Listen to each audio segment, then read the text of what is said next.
말씀 보겠습니다. 마가복음 4장 35절부터 41절 말씀까지입니다. 마가복음 4장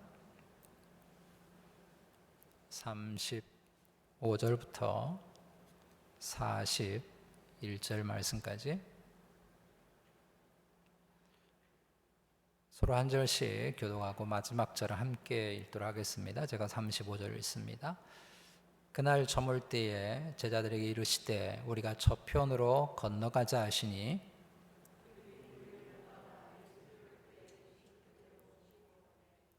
배들도 함께 가더니 큰 광풍이 일어나며 물결이 배에 부딪혀 들어와 배에 가득하게 되었더라.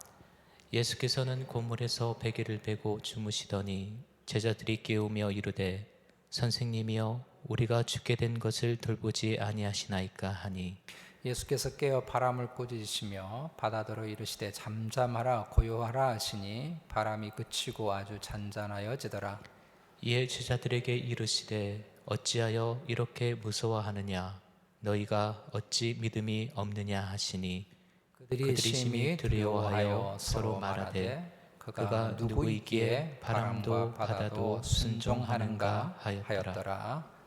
아멘.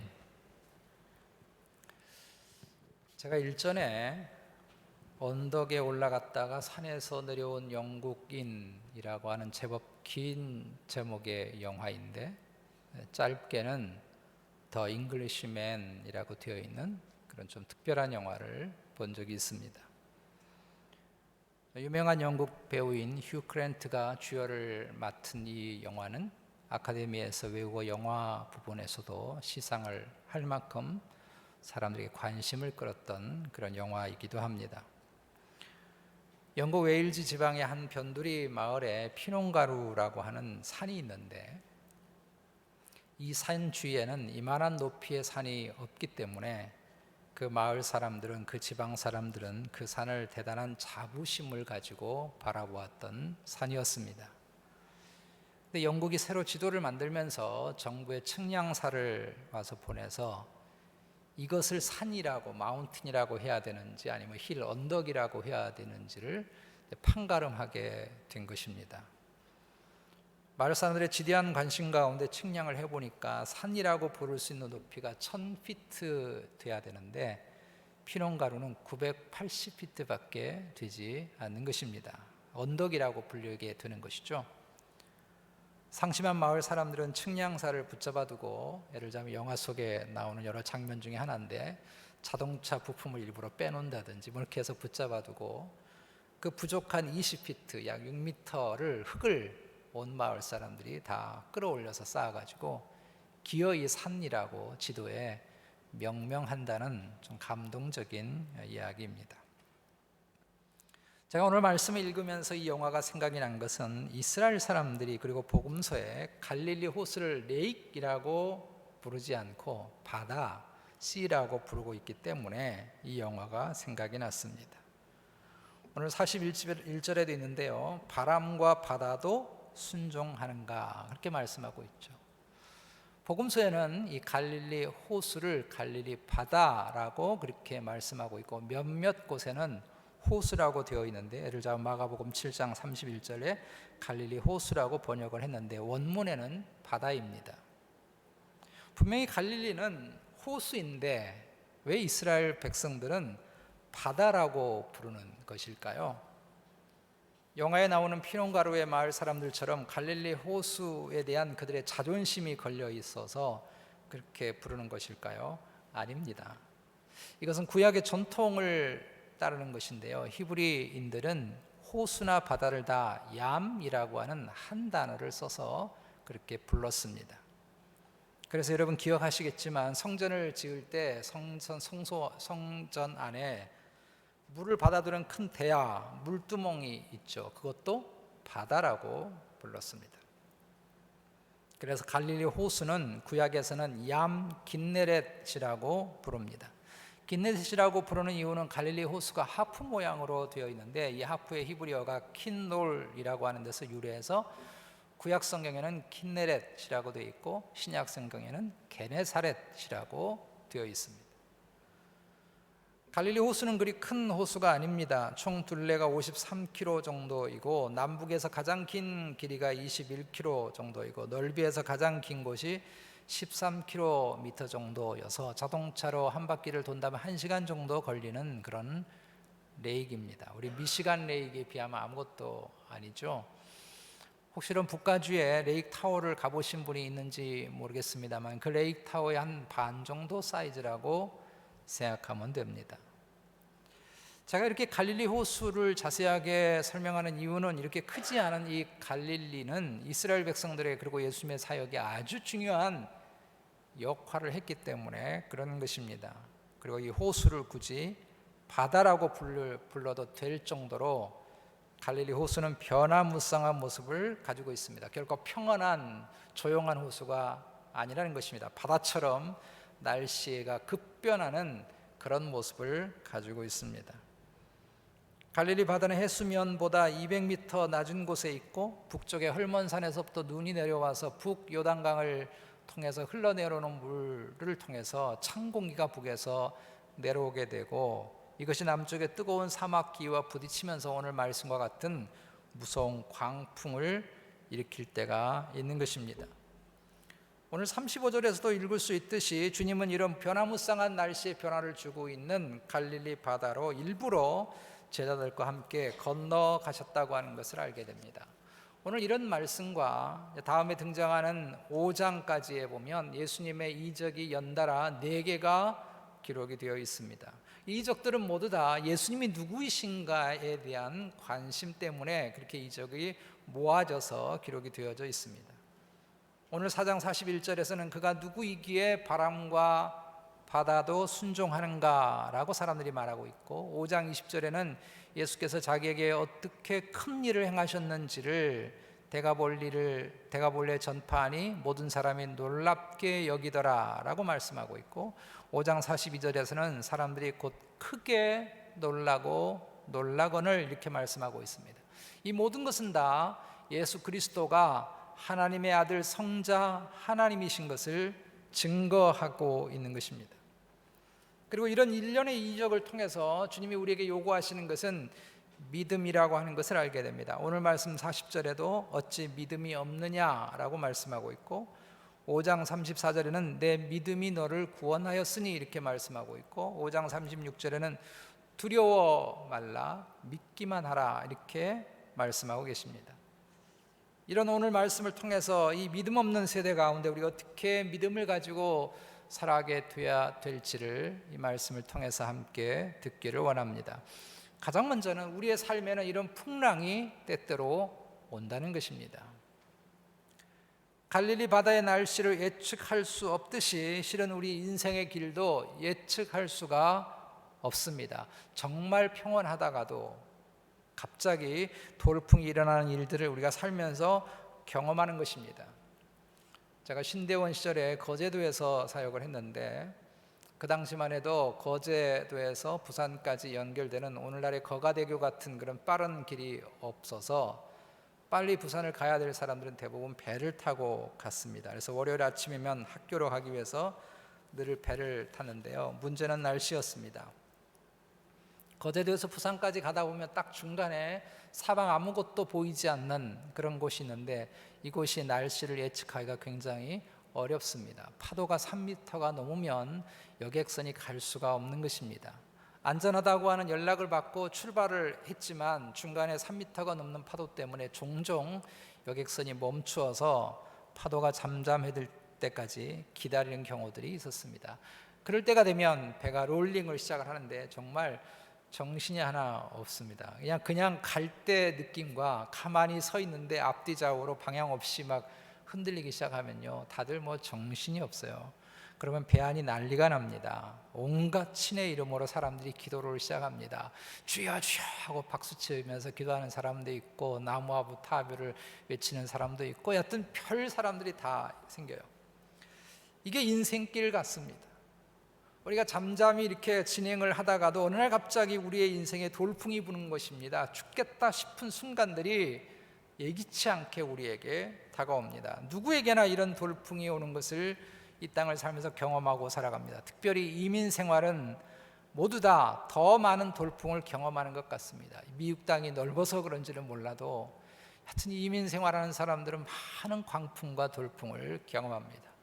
그래서 우리가 지난날 살아오면서 경험했던 수많은 돌풍들의 이야기를 하려면 아마 며칠 밤을 모두 다 새야 될 만큼 할 이야기가 많을 것입니다. 이런 풍랑에서 우리는 두 가지를 읽게 됩니다. 하나는 우리들의 많은 경험과 지식이라고 하는 것이 인생의 풍랑 앞에 때로 아무런 소용이 없다고 하는 것을 경험합니다. 오늘 제자들은 실은 이 갈릴리 바다에서 잔뼈가 굵어온 어부들입니다. 초짜 어부도 아닙니다. 모두 가업을 이어받아서 일종의 모태어부라고 할 수 있습니다. 어머니 뱃속에서부터 배에 올라타서 생활을 했던 제자들이 대부분입니다. 그런데 38절에 보면 너무 우스운 장면이 있음을 보게 됩니다. 예수께서 고물에서 베개를 베고 주무시더니 제자들이 깨우며 이르되 선생님이여 우리가 죽게 된 것을 돌아보지 아니하시나이까. 우리가 잘 알다시피 예수님의 원래 직업은 목수죠. 예수님은 배에 익숙한 사람이 아닙니다. 배라고 하는 공간이 익숙한 분이 아닙니다. 그런데 지금 베테랑 어부가, 모태 어부가 배에 대해서, 바다에 대해서 아무것도 모르는 예수님에게 죽겠다고 구해달라고 요청하고 있습니다. 우리들의 삶에 오는 이런 풍랑을 우리가 언제 만나도 처음 만난 것처럼 우리가 당황할 때가 너무 많습니다. 제자들의 수많은 경험과 지식들이 막상 풍랑 앞에서 아무런 소용이 없듯이 우리가 뭔가 인생의 삶에 가지고 있었던 수많은 지식들과 경험이라고 하는 것이 막상 삶의 풍랑을 탁 부딪히고 나고 보면 아무것도 아닌 것을 경험할 때가 있습니다. 저도 목회 생활을 꽤 오래 했고 한국에서도 또 이민 생활 목회하면서도 많은 경험들을 해서 이만하면 꽤 괜찮은 경험들을 해서 여러 가지 많은 일을 만나도 내가 당당할 수 있겠지 이런 생각이 들 때가 간혹 있는데요. 그렇지 않더라고요. 또 만나면 새로운 일 같고 새로운 문제 같고 제가 우왕좌왕 당황하고 마음에 걱정을 하고 또 처음 만난 일인 것처럼 그렇게 어찌할 바를 모를 때가 많았던 제 자신인 것을 제가 기억합니다. 그래서 우리들의 지식이라고 하는 것, 많은 인생의 경험이라고 하는 것이 때로 돌풍 앞에서는 정말 무용지물일 때가 너무 많습니다.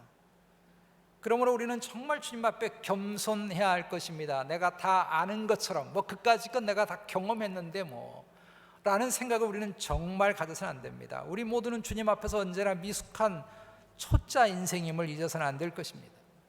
그러므로 제자들처럼 문제와 풍랑 앞에 자신의 얄팍한 지식과 경험들을 다 내려놓고 주여 우리를 불쌍히 여겨주세요, 우리에게 은혜를 좀 베풀어 주세요 라고 기도하고 주님을 온전히 의지해야 할 줄로 믿습니다. 또 하나, 예수님이 계신다고 풍랑이 없지 않다는 것입니다. 지금 이 배 안에는 주님이 계십니다. 더군다나 35절에 보면 주님이 가자고 해서 간 길입니다. 모두가 예수님을 믿고 제자들과 함께 배를 타고 다른 배들도 주님이 가시니까 따라서 여러 배들이 함께 갔습니다. 그런데도 풍랑이 있었습니다. 우리가 예수님을 잘 믿고 산다고 해서 인생에 풍랑이 없느냐? 그렇지 않더라는 것입니다. 이번 코로나로 인해서 저는 정말 존경하고 또 사랑했던 장로님 한 분을 잃었습니다. 그 장로님이 코로나 때문에 정말 목숨이 왔다 갔다 하는 어려운 순간들에 안타까운 이야기를 듣고 제가 간절히 하나님 앞에 기도했습니다. 저만 기도한 게 아니죠. 근데 주님이 불러가셨습니다. LA에서 장례 예배가 드려질 때 저는 온라인을 통해서 영상을 통해 보았는데 당시가 LA 한참 코로나가 굉장히 많이 확산되고 있었을 때였는데도요, 장례 예배에 얼마나 많은 사람들이 모여 있는지, 주차장에 사람들이 주차장까지 나와 있을 만큼 많은 사람들이 모여 있을 만큼 그 장로님을 그렇게 많은 사람들이 사랑하고 존경했습니다. 너무 마음이 아팠습니다. 제가 아는 사랑하는 이들이 코로나로 세상을 떠나기도 했고 또 코로나에 걸려서 아픔을 겪기도 했습니다. 그들이 모두 신앙이 없어서 그런 일을 만난 것입니까? 예수님이 그들과 함께하지 않아서 그런 일을 경험한 것입니까? 일부 목사님들 중에는 코로나 중에도 교회 나와서 예배 드리면 코로나에 절대 안 걸리고 걸렸더라도 다 난다라고 뻥 까는 목사님이 계십니다. 여러분, 오늘 말씀은 안 읽은 것입니다. 그렇지 않습니다. 주님이 분명히 우리 인생의 배 안에 있는데도요, 풍랑이 있습니다. 고난이 있습니다. 문제가 있습니다. 갈릴리의 베테랑들이 죽겠다고 아우성치는 그런 일들이 우리의 삶에도 있다는 것입니다. 사도 바울이 2차 선교 여행을 할 때 소아시아 북쪽의 지금의 흑해연안으로 원래는 선교를 가려고 계획을 했습니다. 그런데 가려고 하는 길들마다 자꾸 문제가 생기고 막히는 것입니다. 그래서 바울이 간절히 이 문제를 듣고 하나님 앞에 기도했습니다. 그때 성령 하나님께서 그에게 환상을 보여주셨습니다. 마케도냐 유럽 사람이 우리를 도와달라고 손짓하는 환상을 보게 된 것입니다. 그래서 바울은 소아시아 선교를 뒤로 접고 유럽의 첫 성인 빌립보를 가게 됐습니다. 그런데 바울과 실라는 빌립보에서 붙들려서 죽도록 매를 맞고 옥에 갇혔습니다. 주님이 가라고 해서 간 길입니다. 기도 응답받고 간 길입니다. 성령님이 이끌어 주셔서 간 길입니다. 여행 간 게 아닙니다. 복음을 위해서 간 것입니다. 그러면 주님이 그렇게 순종하고 갔으면 도와주셔야 되는 것 아닙니까? 순풍을 만나게 해주셔야 되는 것 아닙니까? 그런데 죽도록 매를 맞고 옥에 갇힌 것입니다. 제가 세크라멘트에서 목회할 때 어느 부부를 전도를 하게 됐습니다. 오랫동안 교제 나누고 집에 초대도 하고 식당에서 밥도 사드리고 뭐 이렇게 정성을 다해서 생애 처음으로 드디어 이 부부가 교회 첫 발을 딛게 됐습니다. 우리 부부가 얼마나 좋았는지 몰라요. 얼마나 기쁜지. 그날 너무 기분이 좋았습니다. 예배 잘 마치고 식사 교제 다 끝나고 나서 너무 제 아내하고 저하고 오랫동안 기도했던 가정이어서 감사해서 예배당 문에서 인사한 게 아니고 저 밖에까지 도로까지 나가가지고 잘 가시라고 다음 주에 꼭 오시라고 이렇게 인사를 하고 뒤 막 돌아서자마자 꽝 그러고 교통사고가 났습니다. 생애 처음 교회에 온 것입니다. 우리가 공을 들여서 기도해서 교회에 왔잖아요. 근데 꽝 하는 소리와 함께 하늘이 무너지는 것 같더라고요. 제가 뛰어가면서 주님 앞에 원망의 마음이 들었습니다. 아니 주님, 이러시면 안 되잖아요. 오늘 처음 교회에 왔어요. 이런 예는요, 성경에도 그렇고 우리의 삶에도 있습니다. 분명 주님이 동행하는 삶인데도, 주님이 함께하는 삶인데도 불구하고 때로 거친 바람이 불고 배가 뒤집어질 정도의 위기를 만나게 되고 그때 주님이 마치 주무시는 것처럼 그렇게 보이는 때가 우리에게 있다는 것입니다. 그러나 이런 모든 순간에도 우리가 결코 잊지 말아야 할 것은 주님이 우리 인생의 배 안에 함께하고 계시는 줄로 믿습니다. 크게 두 번째로, 주님은 이런 모든 풍랑을 잠재우는 능력의 주님이시라는 것입니다.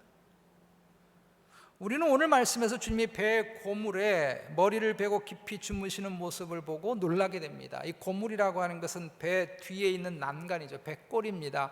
배 앞머리는 이물이라고 하고 배 뒤를 고물이라고 그러죠.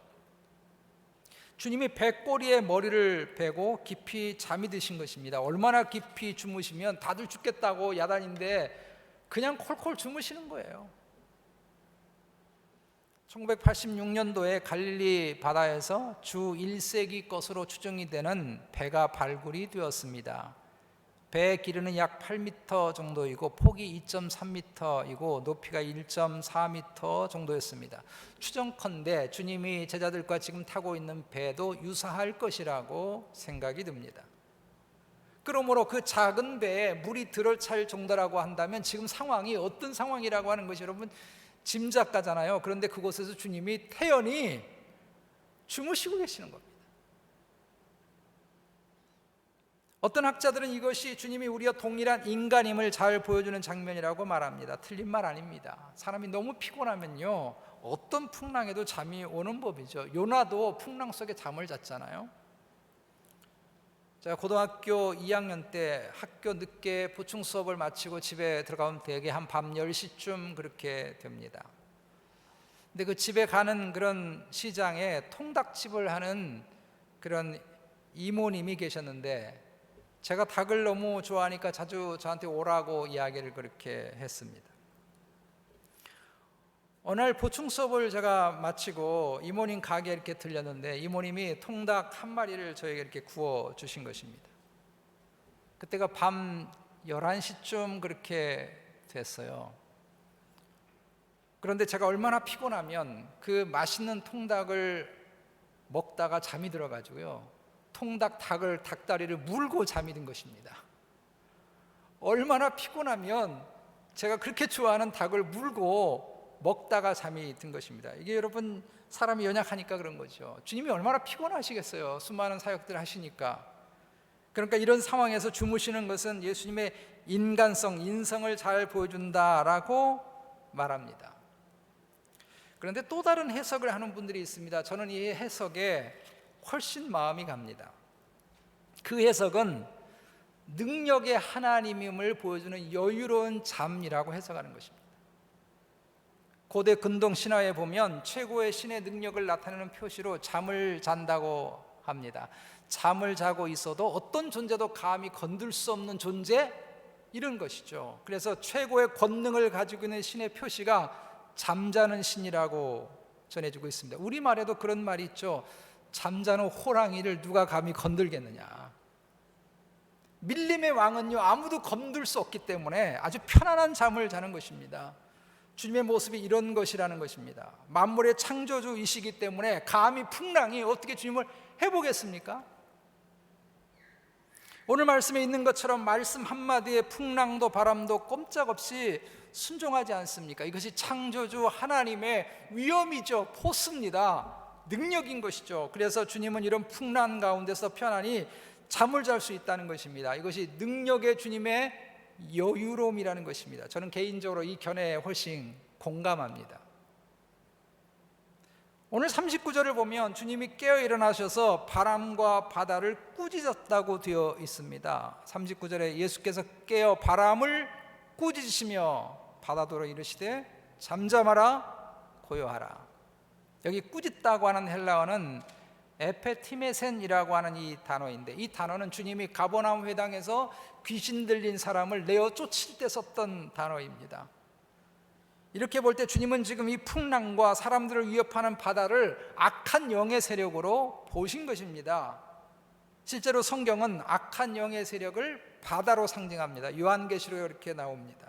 우리가 즐겨 부르는 찬양 중에 물이 바다 덮음같이 여호와의 영광을 인정하는 것이 온 세상에 가득하리라고 하는 찬양이 있죠. 이 하박국 2장 14절의 말씀인데요, 여기 물이 바다 덮는다고 하는 것이 하나님의 권능이 악의 세력을 뒤덮는다는 것을 의미하고 있습니다.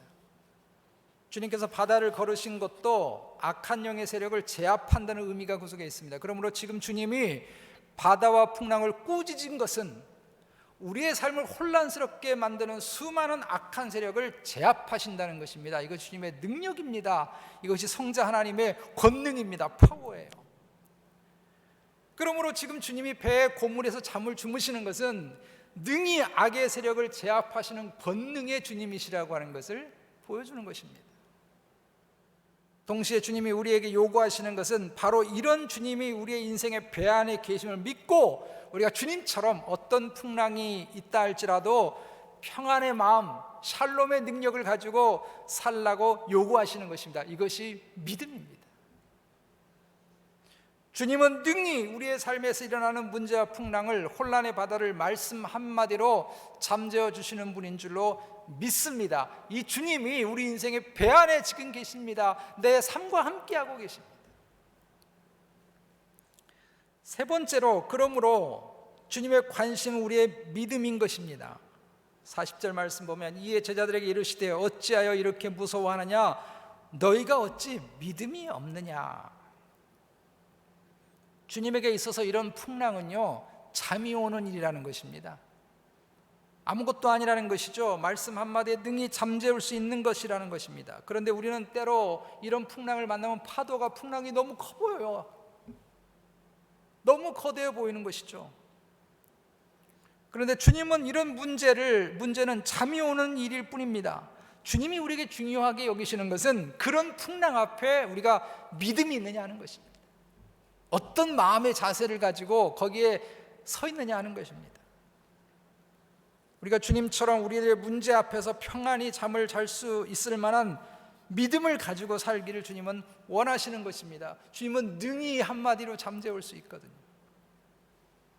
우리가 그런 인물을 보게 되는데요, 다윗을 예를 들 수 있습니다. 시편 3편 5절 6절에서 다윗의 시에 이런 당당함과 평안함이 있습니다. 내가 누워 자고 깨었으니 여호와께서 나를 붙드심이로다. 천만인이 나를 애워싸 진친다 할지라도 나는 두려워 아니하리이다.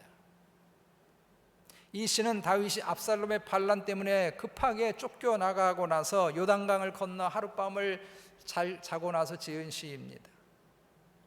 실은 다윗의 상황은 지금 매우 위급한 상황입니다. 본문에 등장하는 제자들과 같은 그런 상황이죠. 다윗의 인생이 끝장나는가? 다윗의 인생이 완전히 파손되는가 싶은 그런 위급한 상황 가운데 있습니다.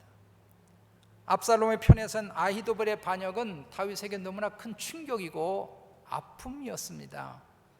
아히도벨은 다윗의 최측근으로 다윗의 전략가였습니다. 사람들은 그의 뛰어난 전략 때문에 아히도벨의 지략은 곧 하나님의 지략이다 라고 말할 정도로 탁월한 사람입니다. 오랜 세월을 다윗과 함께하면서 수많은 전쟁을 경험하고 수많은 정치를 해오면서 다윗의 머릿속에 마음속에 뭐가 있는지 다 읽어내는 그런 사람입니다. 그런데 그가 다윗을 배신하고 압살롬에게 돌아간 것입니다. 다윗에게는 지금 절대절명의 위기가 닥친 것입니다. 사람들은 이제 다윗의 등불은 꺼질 것이라고 생각했습니다. 다윗의 인생이 파산 직전인 것입니다. 그런데 이때 다윗이 그 밤에, 그 불안한 밤에, 그 절대절명의 위기 가운데 있는 이 밤에 편안히 두 다리를 뻗고 자고 아침에 눈을 뜨고 나서 이 시를 썼던 것입니다. 내가 평안히 누워 자고 깨었으니 주께서 나를 붙드심이로다. 천하의 아히도벨이 아니라 10,000명의 군대가 나에게 와서 진을 친다 할지라도 나는 두려워 아니하리로다. 이것이 지금 주님이 풍랑이 이는 배 고물에 배를 머리를 베고 주무시는 모습이 아닙니까? 이것이 바로 주님이 우리에게 요구하시는 그런 삶의 모습인 것입니다.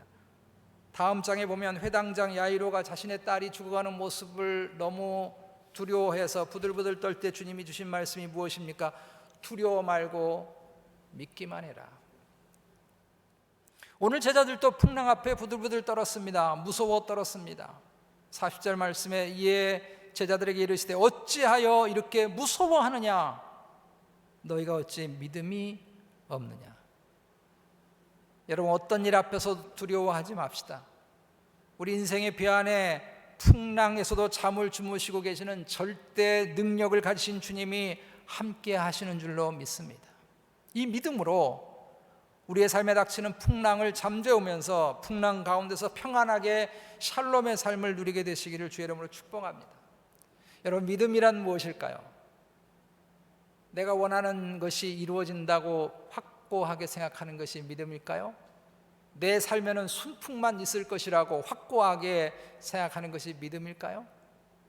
주님이 내 삶에는 순풍만 주실 것이라고, 평안함만 주실 것이라고, 아무런 문제 없는 인생을 살게 해주실 거라고 확고하게 붙드는 것이 믿음일까요? 히브리서 11장에서 믿음의 선진종들의 이야기를 통해 믿음의 실제가 무엇인지를 우리에게 보여줍니다. 여기에는 믿음으로 대단한 역사를 일으킨 믿음의 사람들의 이야기가 있어요. 히브리서 11장 33절 34절에 보면 이들은 믿음으로 적들을 무찌르기도 하고 사자의 입을 막기도 하고 불의 세력을 멸하기도 하고 거대한 풍랑을 잠잠하게 만들기도 했습니다. 그런데 동일한 믿음의 이야기가 35절부터 또 다른 분위기로 등장합니다. 어떤 이는 동일한 믿음으로 고문을 받고, 어떤 이는 동일한 믿음으로 조롱을 당하고 채찍에 맞고, 동일한 믿음으로 옥에 갇히기도 하고 돌에 맞기도 하고 톱으로 켜서 죽임을 당하기도 하고, 동일한 믿음으로 광야에서 유리방황했다는 것입니다. 이것도 믿음이라고 말씀합니다. 그러므로 도대체 믿음으로 산다는 것은 무엇입니까? 그것은 어떤 상황이 됐든지, 그것이 내 인생의 순풍의 길이 됐든지, 갑자기 다가오는 돌풍의 순간이 온다든지, 어떤 순간이 됐든지 믿음으로 산다는 것은 그 어떤 순간이든지 전적으로 주님만을 신뢰하는 것입니다. 전적으로 주님만을 의지하는 것입니다. 다윗이 시편 3편을 쓰기 전에 도망가는 중에 사울왕가의 사람 시므이를 만나게 됐습니다. 시므이는 다윗을 계속 쫓아가면서 돌을 던지고 계속해서 다윗에게 저주를 보냈습니다. 사울왕의 피를 너가 대신 받는다고 말도 안 되는 황당한 그런 저주를 하면서 계속 돌을 던졌습니다. 옆에 있던 아비새 장군이 보다 못해서 다윗에게 말하죠. 다윗이여, 말씀만 하시면 내가 가서 단칼에 목을 베어오겠습니다. 이때 다윗이 무엇이라고 말합니까? 하나님께서 다윗을 저주하라고 시킨 것이라면 누가 감히 하나님께 어찌 그리하셨느냐고 말할 수 있겠느냐. 자신에 일어나는 모든 것이 다 하나님으로부터 나왔다고 믿고 자신의 삶을 하나님 앞에 전적으로 의탁한 것입니다. 모든 상황 속에서 분명한 한 가지는, 그것이 순풍이 됐든 돌풍이 됐든 내 인생이 파선이 될 만큼 고통스러운 일이 됐든 어떤 순간이 되었든지 내 인생의 풍랑의 한가운데 주님이 계시다고, 하나님이 함께 하시다고 믿는 것입니다. 그래서 다윗은 그날 밤에 두 다리를 쭉 뻗고 잠을 잔 것입니다. 하나님이 이제 다윗의 등불을 끄시겠다고 한다면 누가 막을 수 있겠으며, 반대로 하나님이 다윗을 기어이 다시 일으키시겠다고 한다면 누가 그 일을 방해해 놓을 수 있겠느냐는 것입니다. 천만의 군대가 온다 할지라도 그래서 전혀 두렵지 않다는 것입니다. 이것이 여러분 믿음입니다. 그러므로 믿음이라고 하는 것은 어떤 상황에서도 여전히 주님을 붙드는 것입니다. 여전히 내 인생의 배 안에 주님을 신뢰하는 것입니다. 그래서 풍랑을 두려워하지 않고 실패도 두려워하지 않고 소래 입는 것도 두려워하지 않는 것입니다. 우리가 정말 두려워할 것이 있다고 한다면 풍랑이 아니고요, 주님을 잃어버리는 것이 정말 두려운 것이고, 주님이 내 인생의 배 안에 계시지 않는 것이 정말 두려운 일 아니겠습니까? 이것 외에 세상에 그 무엇이 우리를 두렵게 할 수 있습니까? 여러분, 이 믿음으로 살기를 축복합니다. 그래서 빌립보 감옥에 갇혀있는 바울과 실라와 같이 오히려 찬송하고 오히려 기도하고 오히려 기뻐하고 오히려 감사하면서 내 인생의 배 안에 계신 주님과 함께 살아가는 그런 역사가 있게 되시기를 주의 이름으로 축복합니다. 말씀의 결론을 맺습니다. 감리교를 창시한 요한 웨슬리 목사님에겐 감리교 운동을 하게 된 결정적인 일이 있었습니다. 요한 웨슬리 목사님은 영국에서 미국으로 미국 인디언 선교를 가기 위해서 몇 번 가게 됐는데, 한 번은 배를 타고 가다가 무서운 풍랑을 만나게 됐습니다. 3일간 계속되는 이 풍랑은 3일째 더 무섭게 불어닥쳐서 돛대도 산산조각이 났고 파도가 간판 위로 넘나들게 될 정도로 너무 상황이 안 좋아졌습니다. 많은 사람들이 죽음의 공포에 쌓여 비명을 지르고 야단인데, 요한 웨슬리 목사님도 마찬가지로 두려움에 벌벌 떨고 있었는데 어디선가 찬송 소리가 들리는 것입니다. 너무 놀라서 가서 보니까 그 아비 귀환의 상황 가운데 함께 둘러앉은 소수의 사람들이 기쁨의 얼굴로 찬송을 부르고 있는 것입니다. 독일에 있는 모라비안 교도들이었습니다. 모라비안 교도라고 하는 것은 청교도 경건주의 운동의 한 일파의 사람들입니다. 요한 웨슬리 목사님이 큰 충격을 받았습니다. 자신은 선교를 한답시고 인디언 선교를 한답시고 지금 거기를 가고 있는데, 저 사람들은 어떤 사람이기에 도대체 이런 풍랑 가운데 평안한 모습으로 찬송을 부를 수 있단 말인가. 이때 받은 충격으로 요한 웨슬리 목사님은 감리교 운동을 시작하게 된 것입니다. 여러분은 무엇을 두려워하십니까? 사업이 실패하는 것? 내가 가지고 있는 것을 잃어버리는 것? 사람들이 나를 떠나는 것? 내가 건강을 잃어버릴까? 죽을까? 그것이 여러분 두렵습니까? 여러분 인생에 무엇이 창피한 것입니까? 내가 성공하지 못했던 것? 내가 뜻을 이루지 못하는 것? 내가 많이 가지지 못한 것? 정말 창피한 것은요, 주님을 놓치고 사는 것 아니겠습니까? 정말 두려운 것은요, 주님에게서 멀어지는 삶이 아니겠습니까? 주님은 제자들에게 물은 물음을 우리에게도 동일하게 물으십니다. 어찌하여 이렇게 무서워하느냐? 너에게 믿음이 있느냐? 비록 우리의 살아가는 현실이 때로 등불이 평상 아래 놓인 것처럼 어둡고 내가 가지고 있는 것이라고 하는 건 겨자씨 하나일 뿐인 것 같은 내 모습일지 모르지만, 그리고 나의 삶에 닥치는 풍랑은 나를 온전히 다 집어삼킬 만큼 큰 문제처럼 보일지 모르지만, 우리가 그 순간에도 끝까지 주의 말씀을 붙잡고 주님을 붙들고 산다면 주님은 반드시 배 안에서 고물에 머리를 베고 주무시던 그 능력의 주님은 반드시 우리의 삶의 바람을 잠재우실 것이고 반드시 말씀의 씨앗으로 열매를 맺게 하실 줄로 믿습니다. 그러므로 우리들의 삶의 마지막 순간까지 내 인생의 배 안에 계시는 주님만을 믿고 의지해서 어떤 풍랑 가운데서도 어떤 일들 가운데서도 주님처럼 평안의 잠을 잘 수 있고, 어떤 일들 앞에서도 우리가 감사하고 기도하고 기뻐하고 찬송하면서 살아가는 믿음의 삶을 우리 모두가 다 살게 되시기를 주님의 이름으로 축복합니다.